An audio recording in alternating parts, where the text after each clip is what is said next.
When I was first diagnosed with ankylosing spondylitis, all I heard was you have to stretch the posture. You have to open up, you have to rotate to keep that mobility through the back, through the chest. You have to stretch the posture. And what I learned over the years is it's far more than just postural stretches. We have a lot of tightness. It can be in various places throughout the body. One area for me, that's probably my tightest area, were my calves. They were so tight that just getting into a calf stretch caused such tension in the back of the calf, and sometimes it was too much. So I had to first think about the whole body loosening up, and how do we loosen up these areas that are incredibly tight, especially in the morning. So for the calves, a great place to start is with this static stretch where we're holding a gentle range of motion, but sometimes it's too tight. So I found that first we think about movement, blood flow into these various areas. Movement comes first, then we can retest the stretch, and maybe it's a little easier to get into. So we first think about stretching these tight areas, but also we have to bring a strength component. And for me, a lot of the tightness in the calves was from a lack of strength. So I would build supported calf raises, both feet at first, because what I found was a single leg calf raise for me seemed impossible because of the tightness in the back of the calf. So we build everything in that perfect range of motion. And again, we might need to just start with a smaller range of motion and not really forcing this tension. And then over time, we start smaller range of motion, less repetitions, make sure the body responds well to it. So this is how I think about all these various tight areas of the body. We bring a stretch, we bring a strength training component. And again, the calves, that was my trouble spot, led to a lot of feet problems. A lot of folks with AS have Achilles tendonitis, pain at the bottom of the foot, and a lot of this can be from tightness that may originate in the low back, go down the hamstring into the calf. So for me, the calves had to be trained. Strength training, stretching were very important for me. Number two was the hamstring, which is kind of a reason that I was having such calf issues, where the hamstrings were so tight. Bending became very aggravating on my SI joints on the low back. So I had to find ways to stretch my hamstrings. These traditional stretches, they just didn't feel good for me. Again, my SI joints were too affected, so I had to find various ways. So first we think about movement. Maybe just a gentle leg swing where you can control this. You can start really small, just getting a little mobility going. Blood flow is something I always think about to the back of the leg. Getting some good movement. We think about some mobility stretches, one of my favorites. Grabbing the back of the leg, extending until you feel that hamstring. These are great because you can work on that perfect range of motion for you.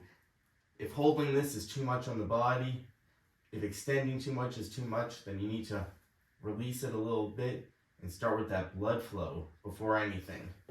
So a great mobility drill for the hamstring if kind of that traditional hold isn't working for you. And again, you can work a traditional hold, say 30, 60 seconds, but for a lot of us, this is just too aggravating on the body. We need a little more motion first. But then we think about strength training. And for the hamstring, I like to think about a couple different things. Maybe a traditional deadlift is too much. Maybe you start with a smaller range of motion. For me, this was too much. I had to think about single-sided deadlift, single leg deadlift with support at first, where I could really focus in on that hamstring into the back of the leg.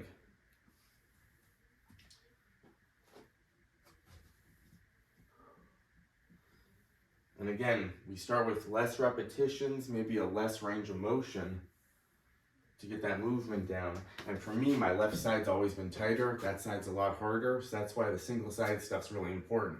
So we think about strength, another great strengthening exercise. Very isolating is a single leg curl. You can add weight to this eventually, an ankle weight, but at first, body weight. This is a strength stretch that can really bring some good activation.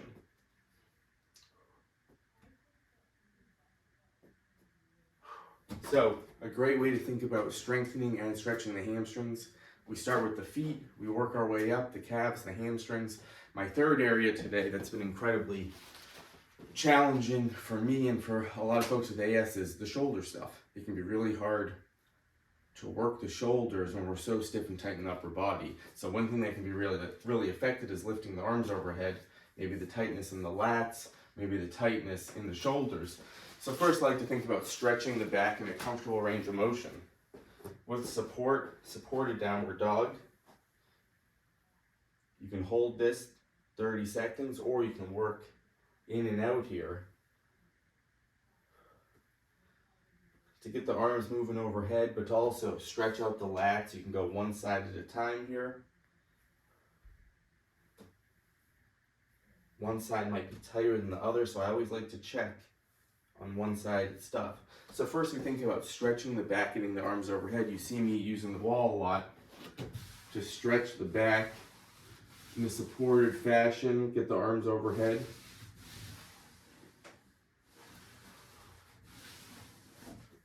Getting my back into the wall, low back drilled in, core tight, and I can start moving really controlled, just a range of motion where you're keeping the back drilled in. So first we think about movement. Maybe we break it down one-sided.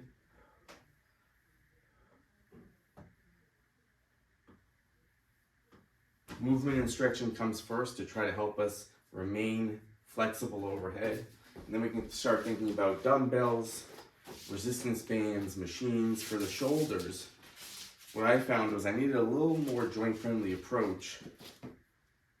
And I started working strength. Lateral raises, a great one for me. Front raises first. And once I kind of got all of these things mastered, I was then able to start thinking about some overhead presses.